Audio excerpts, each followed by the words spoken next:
جب ہم شرعی احکام کے اعتبار سے دیکھتے ہیں تو شریعت کے جو احکام ہیں وہ معین کر دیتے ہیں کہ ان احکام کا تعلق کس سے ہے اور کس سے نہیں ہے. مثلا جب آپ زکوٰۃ دینا چاہتے ہیں تو جو آپ پر زکوٰۃ واجب ہے یا صدقات واجب ہیں تو ان فرض صدقات میں آپ کو پابند کر دیا گیا ہے کہ اگر آپ سید ہیں تو سید کو دیں گے, سید نہیں ہے تو سید کو نہیں دے سکتے. صحیح. صدقات کو سادات پر حرام کر دیا گیا ہے. بالکل ایسے. اب جب اس میں آپ فقہا سے پوچھتے ہیں کہ پھر اس سے مراد کون سے سادات ہیں تو وہ یہ نہیں کہیں گے کہ آل ہاشم ہیں.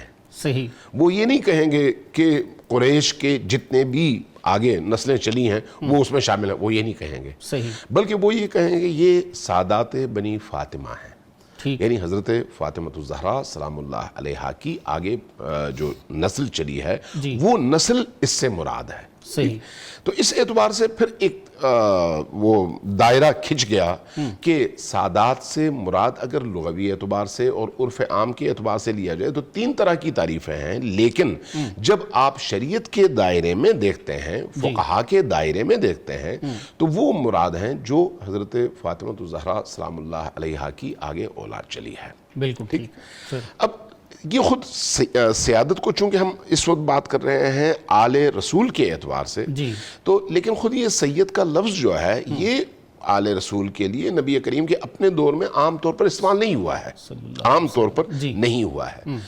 یہ بہت بعد کے استعمالات ہیں, لیکن اگر آپ تھوڑا سا ماضی میں چلے جائیں عربوں کے درمیان اب بھی جو آل رسول ہیں ان کے لیے سید کا لفظ استعمال نہیں ہوتا, صحیح, شریف کا لفظ استعمال ہوتا ہے. آپ افریقہ چلے جائیں جہاں پر بھی سادات ہوں گے ان کے لیے شریف استعمال ہوگا.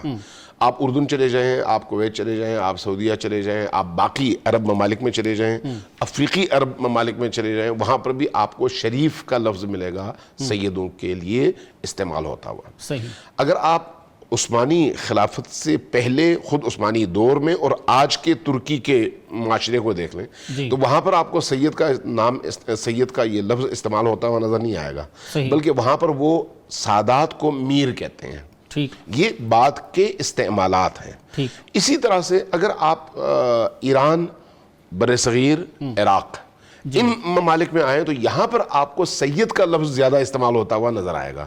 تو گویا یہ جغرافیائی حوالے سے بھی بعد میں ہونے والے استعمالات ہیں کہ لفظ سید سے مراد کون ہے, آل رسول. لفظ میر سے مراد کون ہے, آل رسول. لفظ شریف سے مراد کون ہے, آل رسول.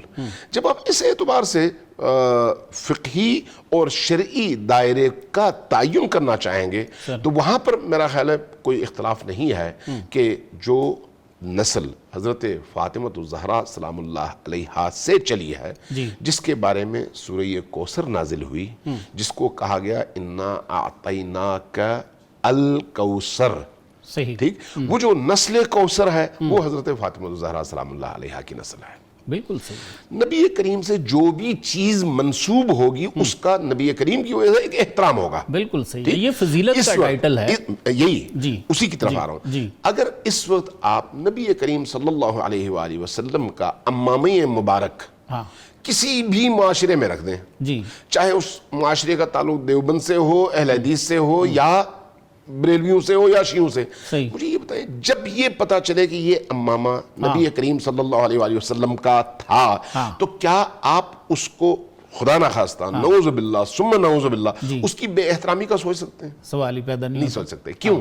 اس لیے کہ آپ کے ذہن میں فوراً یہ آتا ہے کہ یہ اس امامے کا تعلق نبی کریم کی ذات اقدس سے ہے. بالکل ایسے. ٹھیک ہے. بالکل ایسے. جبکہ وہ کپڑا تھا, اس سے زیادہ اس کی کوئی حیثیت نہیں تھی. صحیح. اس کی حیثیت اس لیے بنی کہ نبی کریم صلی اللہ علیہ وآلہ وسلم نے اپنے سر اقدس پر اس کو پہنا اور رکھا. بالکل ایسے. بالکل ایسے. ایک دفعہ رکھنے کی وجہ اس کا یہ احترام ہے. کیا اس احترام کا مطلب آپ یہ لیں گے جو ہمارے یہ دوست احباب لیتے ہیں؟ نہیں, چونکہ ان سے نسبت ہے اس لیے ان کی وجہ سے اس کا احترام ہے.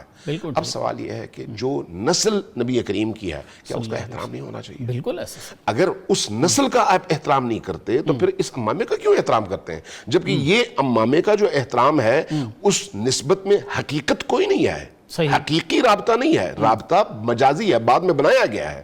اگر وہ امامہ نبی کریم کے استعمال میں نہ آتا تو وہ نسبت حاصل ہی نہ ہوتی صحیح. اور وہ احترام بھی نہ ہوتا. جب یہ جو نسل ہے نبی کریم کی وہ نسل حقیقی ہے, نبی کریم کے وجود کا تسلسل ہے اہل البیت اور سادات, لہذا اس معاملے میں بھی اسی طرح کا احترام ضروری ہے.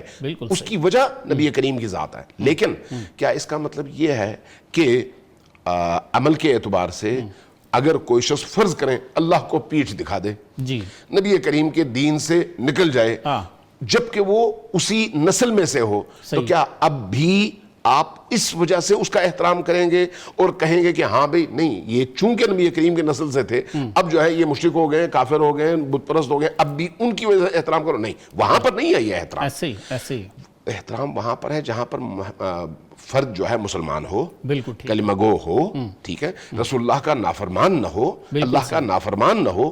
ہاں تھوڑا بہت کہیں پر کوئی بھول چوک ہو جاتی ہے تو کوئی حرج نہیں, وہ غیر معصوم انسان ہے, لیکن اس کا احترام ہر صورت میں نبی کی ذات سے اس کی نسبت کی وجہ سے ضروری ہے, جبکہ اس کے مقابلے میں باقی انسانوں کو وہ نسبت حاصل نہیں ہے. بالکل جب وہ نسبت حاصل نہیں ہے تو ان کا وہ والا احترام بھی نہیں ہے. آپ یہ دیکھیں صحابہ کرام کا ہم احترام کرتے ہیں نا, کیوں کرتے ہیں؟ صحابہ کرام کا احترام اس لیے کرتے ہیں کہ نبی کریم کی صحبت میں وہ بیٹھے ہیں.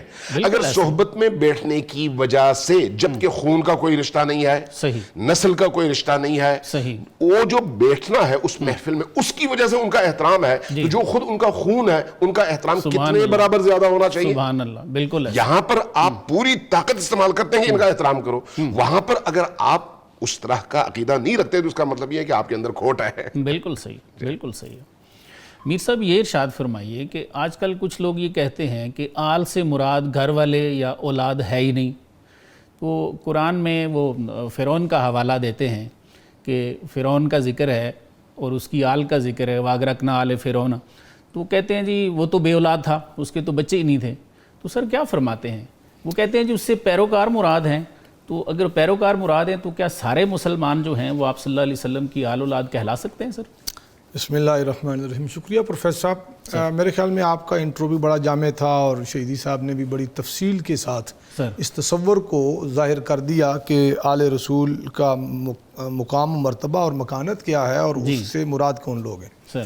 پھر بھی اصول برکت کے لیے اس چیز کو چونکہ اسٹیبلش کرنے کی خاطر کہ پھر آل سے مراد کیا اولاد یا تمام فالورز ہیں یا قوم ہے یا کیا ہے, تو اس میں دیکھیے کہ حضور علیہ السلام کی بخاری مسلم میں سیاستہ میں بے شمار آپ کو حدیث ملتی ہیں کہ اللہ تعالیٰ نے پوری خلق کا, اللہ کی ساری تخلیق کا ذکر کیا. اس میں سے اس نے زمین و آسمان کو, پھر اس میں سے مقام مختلف بنائے, پھر ان میں سے سب سے افضل جو چیز ہے نا جو مخلوق اس میں مجھے رکھا, پھر مخلوق میں جو سب سے اعلیٰ گھرانہ تھا یا جو نسل اور جو لڑی تھی اس میں رکھا. حضور علیہ السلام کی نسبت کو سمجھنے اور اس کو ازبر کرنے اور اس کے قائل ہونے کے لیے ضروری ہے کہ پہلے نبی علیہ السلام کی شخصیت کو بے مثل و بے مثال مانا جائے.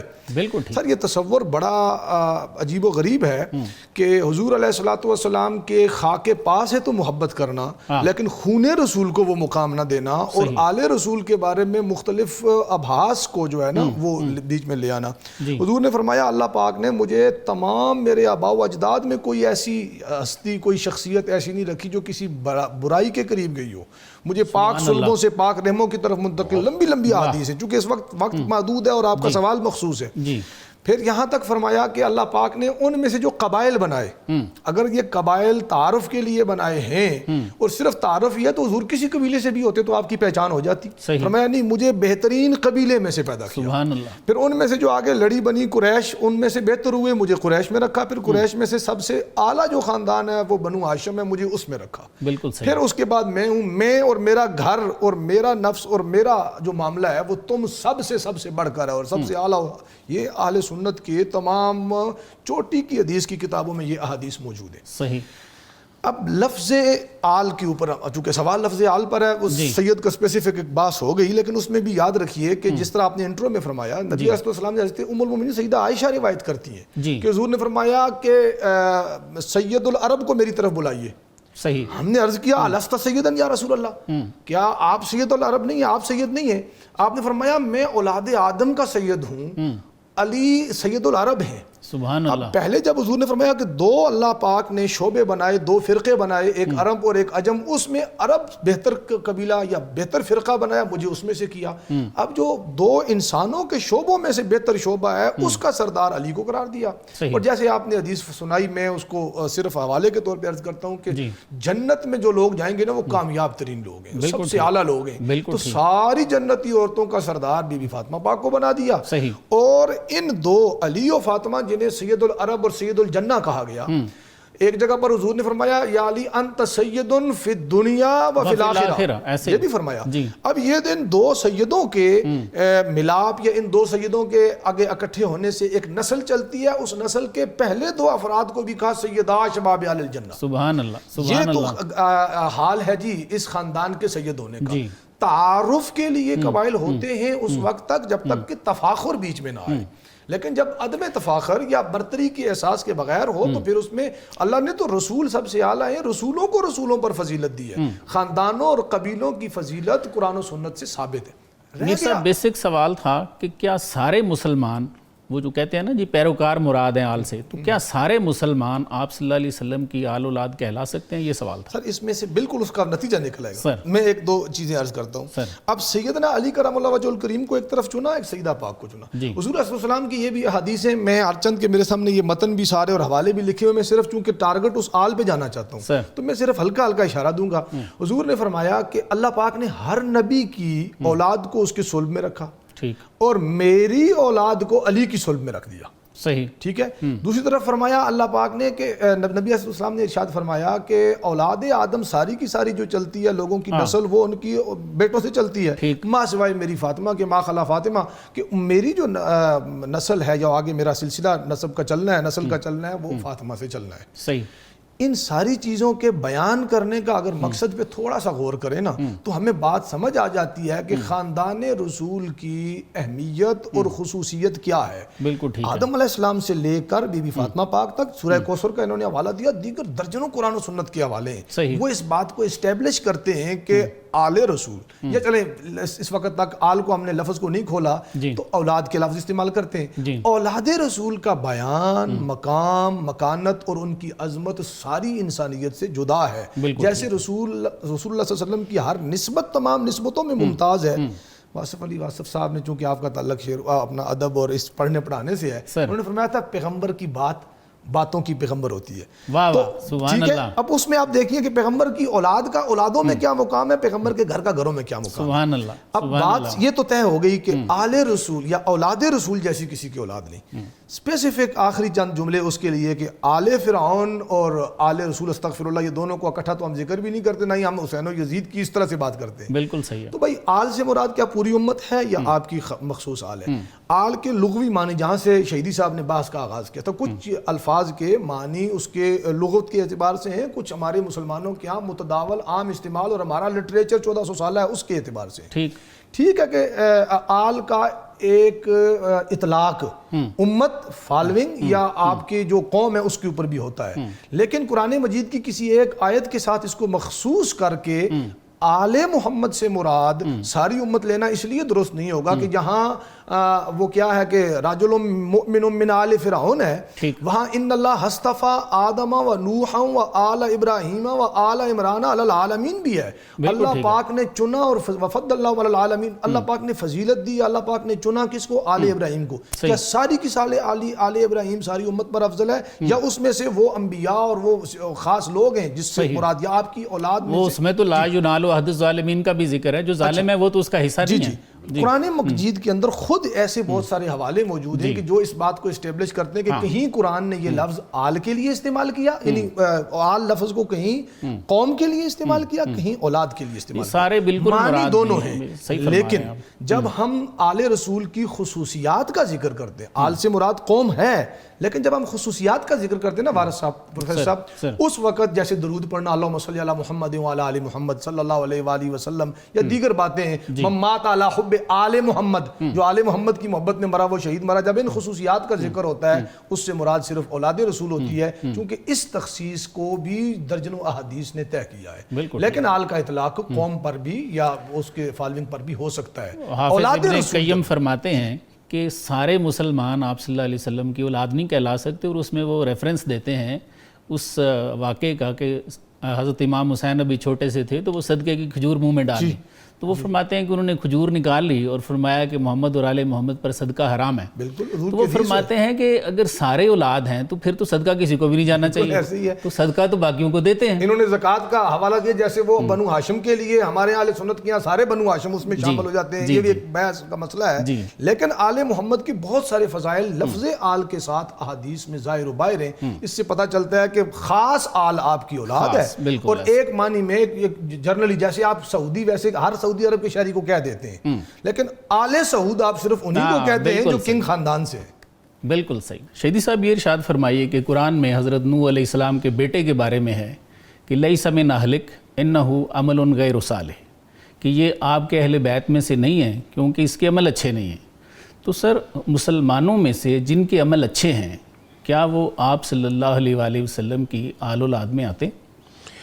دیکھیے، جہاں تک اس آیت کا تعلق ہے، اس آیت میں جس چیز کی نشاندہی کی گئی ہے وہ یہ ہے کہ حضرت نوح کے فرزند نے حضرت نوح کا انکار کیا، ٹھیک، حضرت نوح کے حکم کو ماننے سے گریز کیا، ٹھیک ہے، گویا وہ حضرت نوح کے دین سے خارج ہو گیا۔ بالکل ٹھیک، ٹھیک ہے، جب وہ آپ کے دین سے خارج ہو گیا تو اللہ تبارک و تعالیٰ نے بھی فرمایا کہ اب یہ آپ کا بیٹا نہیں ہے یا آپ کے اہل میں سے نہیں ہے۔ صحیح۔ کیا اللہ نے نسب کا انکار کیا ہے؟ نہیں، فکر کا انکار کیا ہے۔ صحیح، ٹھیک ہے، بالکل صحیح۔ ورنہ کون، ابھی آپ خود یہ کہتے ہیں نا کہ حضرت نوح کے بیٹے، یعنی اس نافرمانی کے باوجود بھی وہ بیٹے ہیں، کس حوالے سے بیٹے ہیں؟ نسب کے اعتبار سے۔ نسب کے اعتبار، کس اعتبار سے خارج ہیں؟ عمل کے اعتبار سے۔ صحیح، ٹھیک ہے، میں نے جیسے پہلے بھی عرض کیا تھا کہ اگر کوئی شخص نبی کریم کی اطاعت کرتا ہے، جتنا اس کے اطاعت کا لیول اونچا ہوگا وہ اتنا نبی کریم کے قریب ہوگا۔ بالکل ٹھیک ہے۔ نبی کریم نے اپنے اصحاب میں سے ایک شخصیت کے بارے میں کہا کہ منا اہل البیت، وہ کون ہے؟ حضرت سلمان فارسی۔ جی، کیوں؟ چونکہ نبی کریم کے صلب اور آپ کی ذریت میں سے وہ نہیں تھے، صحیح، لیکن اپنے عمل اور پاکیزگی کے حوالے سے اس مقام تک پہنچے کہ رسول اللہ نے فرمایا یہ ہم اہل البیت میں سے ہیں، سبحان کسی اور کے بارے میں نہیں فرمایا۔ سبحان یہاں پر نسب کے حوالے سے اقرار نہیں ہو رہا، اس کے مقام کے اعتبار سے اقرار ہو رہا ہے۔ بالکل ٹھیک۔ امت میں سے اگر کوئی شخص حقیقی معنوں میں نبی کریم اور آپ کی آل سے اس طرح کا عشق رکھے اور وہاں تک پہنچے تو بالکل اس دائرے میں داخل ہو جائے گا۔ بالکل ٹھیک۔ لیکن اگر خود آپ کی نسل میں سے کوئی شخص انکار کر دے اور نکل جائے تو لیس من اہلک۔ بالکل صحیح، بالکل لیکن صحیح، وہ جو فضیلت ہے نبی کریم کی ذریت میں سے ہونے کی فضیلت، وہ اپنی جگہ برقرار ہے، بالکل صحیح ہے، چاہے کچھ بھی ہو جائے وہ اپنی جگہ برقرار ہے۔ بالکل امام صادق علیہ السلام کی ایک حدیث ہے، فرمایا کہ میرا علی سے جو میری نسبت ہے وہ میری فضیلت ہے، صحیح، میری فضیلت، لیکن علی کی ولایت میں داخل ہونا میری ذمہ داری ہے۔ واہ، ٹھیک ہے، گویا نبی کریم کے اس بتائے ہوئے رستے پر چلنا ذمہ داری ہے، ٹھیک، اور اس ذمہ داری کو ادا نہ کرنے والا صلب سے ہونے کے باوجود بھی محروم ہو جاتا ہے ان نتائج سے جن نتائج کا اعلان آپ کی ذریت کے لیے کیا گیا ہے۔ بالکل، لیکن اگر کوئی شخص اس دائرے میں آپ کے صلب سے نہیں تھا لیکن اپنے عمل کے اعتبار سے اس پاکیزہ مقام تک پہنچتا ہے تو اس کو اللہ وہ مقام دیتا ہے۔ سر ان کو نسبتی اولاد کہا جا سکتا ہے؟ دیکھیں، میں امیر المومنین ہی کے حوالے سے نبی کریم کی ایک حدیث بیان کر دیتا ہوں۔ فرمایا کہ انا وعلی ابوا ہذہ الامہ، میں اور علی اس امت کے باپ ہیں۔ ٹھیک، یہ کس حوالے سے یہ حدیث ہے؟ کیا نسب کے حوالے سے؟ نہیں، نسب کے حوالے سے تو نہیں ہے، یہ اس امت سے نبی کریم اور حضرت علی کا جو رشتہ ہے فکری، معنوی، معرفتی، ٹھیک ہے، یہ جو معرفت کا رشتہ ہے یہ بہت ہی مضبوط اور اسٹرانگ رشتہ ہے۔ دیکھیں، باپ اور بیٹے کے درمیان جو رشتہ ہوتا ہے وہ صلبی ہوتا ہے، بالکل ٹھیک، لیکن اگر وہی بیٹا نافرمان ہو جائے تو باپ اس بیٹے کو باہر نکال دیتا ہے، صحیح، اس کی جگہ کوئی اور بچہ اگر آئے اور اس فرد کا مطیع ہو جائے تو اس بیٹے سے زیادہ اس سے وہ محبت کرنے لگتا ہے۔ بالکل ٹھیک ہے، کیا اس کا مطلب یہ ہے کہ وہ جو بیٹا صلب میں سے تھا وہ بیٹا نہیں تھا، بیٹا تھا؟ بالکل کیا یہ آپ کے صلب میں سے بن گیا؟ نہیں، صلب میں سے نہیں ہے، صحیح، لیکن اس کی اطاعت نے اس کو اتنا قریب کر دیا. سبحان اللہ، اس بالکل لیے ایسے. باقی زندگیوں میں بھی انہی چیزوں کو سامنے رکھنے کی ضرورت ہے. بالکل یہ جو اس طرح کے مسائل اٹھائے جاتے ہیں نا کہ عالم سے مراد سب ہیں، اگر اس کے پیچھے کوئی علمی نقطہ ہو پھر تو قابل قبول ہے. صحیح. لیکن اگر علمی نہیں ہے، صرف اور صرف آل محمد اور سادات کی تنقیص ہے، تو اس کا مطلب یہ ہے کہ اندر بیماری ہے، اس بیماری کا علاج ہونا چاہیے. بالکل ٹھیک، بالکل ٹھیک. میر صاحب یہ ارشاد فرمائیے کہ کیا آل محمد صلی اللہ علیہ وسلم سے بغض رکھنے والے لوگ جہنمی ہیں؟ آپ صلی اللہ علیہ وسلم کے فرامین کیا ہیں اس سلسلے میں؟ وارث صاحب بہت ساری چیزیں ایسی ہیں کہ جو اس بات کی طرف اشارہ کرتی ہیں، اور ان سب دلائل کو سامنے رکھتے ہوئے ایک قول یا ایک فتویٰ یا ایک فیصلہ یہ صادر کیا جا سکتا ہے. ڈائریکٹلی ظاہر النص میں کوئی ایسی بات تو نہیں وارد ہوئی کہ جس نے ان سے بغض مطلب براہ راست کوئی ایسی چیز آ گئی یا جہنمیوں کی کوئی لسٹ ایسی بن گئی ہو. بہت ساری چیزیں ہیں جس میں گناہ، مسلمان کا قتل نہ حق کرنا وہ اس کے اوپر جہنم بھی ہے، اور بعض جگہ وہ قرآن مجید کے اندر وہ ہمیشہ کا عذاب بھی ہے. لیکن بہرحال اس کے اوپر پھر بحث ہے کہ جی مسلمان تو آخر اگر اسلام پہ جس کا خاتمہ ہوا اس کو جہنم سے آزادی ملنی ہے. تو ایک حدیث شریف میں نے المستدرک میں دیکھی ہے کہ سرکار دو عالم صلی اللہ علیہ وسلم نے قسم کھا کر فرمایا کہ جس نے میری آل سے دشمنی کی اللہ تعالیٰ ضرور اس کو جہنم میں آ رہا ہوں اس طرف. تو یہ یعنی دلائل تفصیلیہ جو ہے نا ان کو سامنے رکھ کے ایک حکم متعین ہوتا ہے. صحیح. اب اگر اس کو میں بالکل پریسائز انداز میں عرض کروں تو وہ یہ ہے کہ نبی علیہ السلام کی آل سے بغض رکھنا یہ جہنم میں جانے کا باعث ہے. کیوں؟ اس لیے کہ حضور نے فرمایا ان کی محبت میری محبت ہے، ان سے بغض مجھ سے بغض ہے. بغض اور محبت دونوں جو ہیں تھوڑا سا اگر اس کی معنویت کو دیکھیں نا، بغض خود آگ ہے، صحیح، اور حب جنت ہے. سبحان اللہ. لہٰذا اگر کسی کے اندر بغض ہے تو جہنم اس کے اندر ہے. بالکل ایسے ہی. اب وہ مرے گا بھی تو اسی جہنم میں رہے گا. بالکل ایسے ہی. اور اگر کسی کے دل میں محبت ہے حقیقی معنوں میں تو وہی محبت ہی جنت ہے. واہ. لہٰذا زندگی میں بھی وہ جنت میں ہے اور آخرت میں بھی جنت میں. سبحان اللہ، سبحان اللہ. شہیدی صاحب یہ ارشاد فرمائیے کہ واقدی کی روایت کے مطابق غیر فاطمی جو حضرت علی رضی اللہ تعالیٰ عنہ کی اولادیں ہیں وہ 14 لڑکے ہیں اور 17 لڑکیاں ہیں. تو سر کیا ان کو بھی سید کہہ سکتے ہیں؟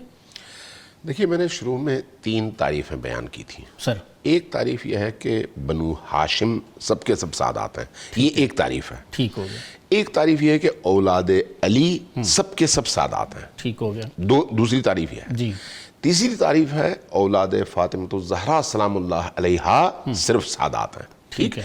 اب ان 3 تعریفوں میں سے جس تعریف کا آپ انتخاب کریں گے اور اس کو دلائل کے ساتھ قبول کریں گے اس کے مطابق آپ احکام لاگو کریں گے. صحیح. ٹھیک، بالکل ٹھیک. جب آپ اس اعتبار سے دیکھتے ہیں تو شریعت میں یا فقہی حوالے سے ہمارے جتنے بھی فقہا ہیں، صحیح، ان تمام فقہا نے جب صدقات کے حرام اور حلال ہونے کا اعلان کیا کہ کس پر حلال ہے اور کس پر حرام، تو اس میں انہوں نے سادات فاطمی کا تذکرہ کیا ہے کہ سادات فاطمی پر صدقہ واجب لینا حرام ہے. ٹھیک، اسی طرح سے باقی لے سکتے ہیں. اسی طرح سے خمس کا معاملہ ہے. خمس جو ہے یعنی مال کا 5واں حصہ.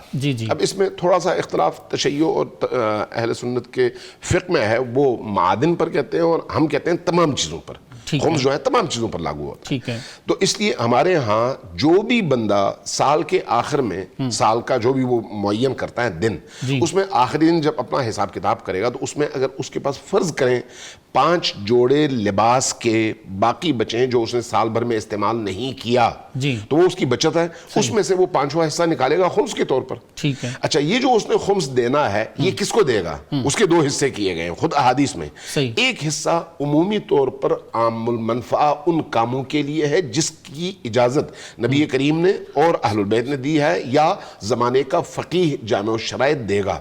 اور دوسرا سادات فاطمی، وہاں پر بھی کہا گیا کہ ان سادات کو آپ نے دینا ہے جو حضرت فاطمہ الزہرا سلام اللہ علیہا کی اولاد میں سے ہیں. باقیوں کو اب وہ خمس کا مال دے نہیں سکتے.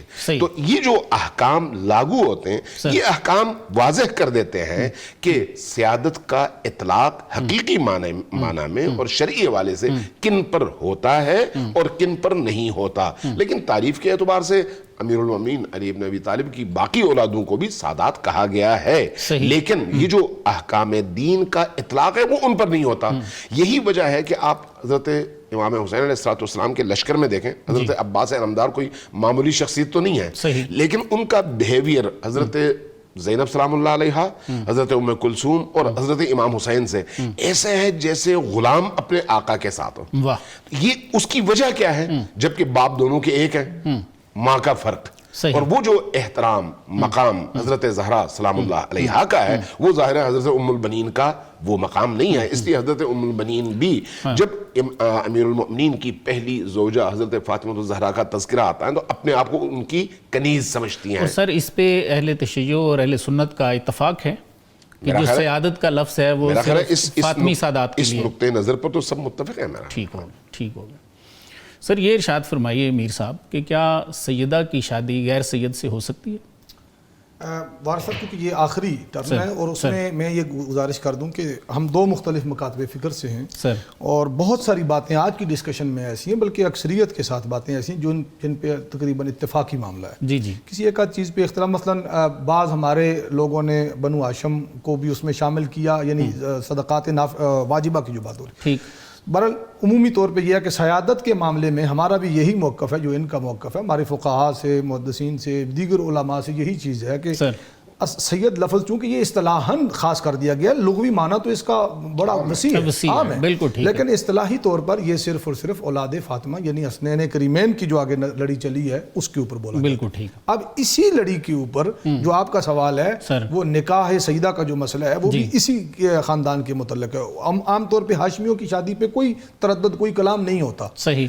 قریشیوں کی شادی پہ کوئی کلام نہیں ہوتا. تو کلام آ کے رکتا کس پہ ہے؟ یعنی جس کو آل رسول سمجھا جاتا ہے. بالکل ٹھیک. اور جن لوگوں نے اس کے عدم جواز یا حرمت کا قول کیا ہے اس میں بڑے بڑے لوگ ہیں. ان فتاوا جات کے جو مفتی یا فتاوا دینے والے لوگ ہیں ان میں بڑے بڑے لوگ ہیں. اعلیٰ حضرت گولڈوی پیر میرے صاحب علمی طور پر بھی روحانی تو ہی ہیں, وہ معمولی شخصیت نہیں ہے. اس طرح بڑے بڑے مشاہیر بزرگ ہیں جن کا یہ قول ہے. لیکن دوسری طرف ہمیں اعلیٰ حضرت گولڈوی کے ہی درگاہ مقدسہ سے شاہ نصیر الدین نصیر علیہ رحمہ کا نقطۂ نظر ان سے مختلف ہے. انہوں نے نام و نسب کتاب کے اندر بڑی کئی سو صفحات پر کتاب لکھی, ان کا نقطۂ نظر مختلف ہے.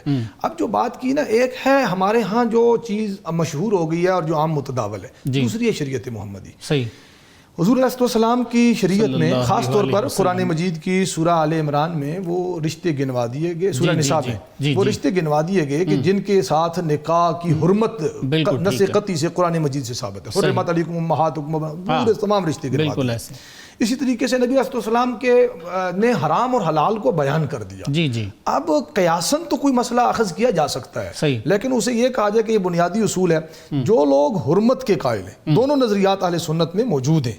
کچھ لوگ اس کی حرمت تک جاتے ہیں کہ یہ حرام ہے, کچھ لوگ کہتے ہیں جی مناسب نہیں ہے یا ناجائز ہے, کچھ لوگ کہتے ہیں جی جائز ہے, اس میں کوئی قباحت نہیں, چونکہ یہ حرمت کے رشتوں میں اس چیز کو شامل نہیں کیا گیا. جی ناظرین, آپ نے ہمارا آج کا پروگرام دیکھا. آج کے پروگرام کا خلاصہ یہ ہے کہ سید قریشی اور ہاشمی النسل ہیں. سید کوئی قوم نہیں بلکہ فضیلت کا اور سرداری کا ایک ٹائٹل ہے جو آپ صلی اللہ علیہ وآلہ وسلم نے خود اپنے لیے اور اپنے اہل بیت کے لیے ذکر فرمایا ہے. کیونکہ قرآن کہتا ہے کہ اللہ تعالیٰ نے اہل بیت کو ہر طرح کی نجاست سے پاک کر دیا ہے.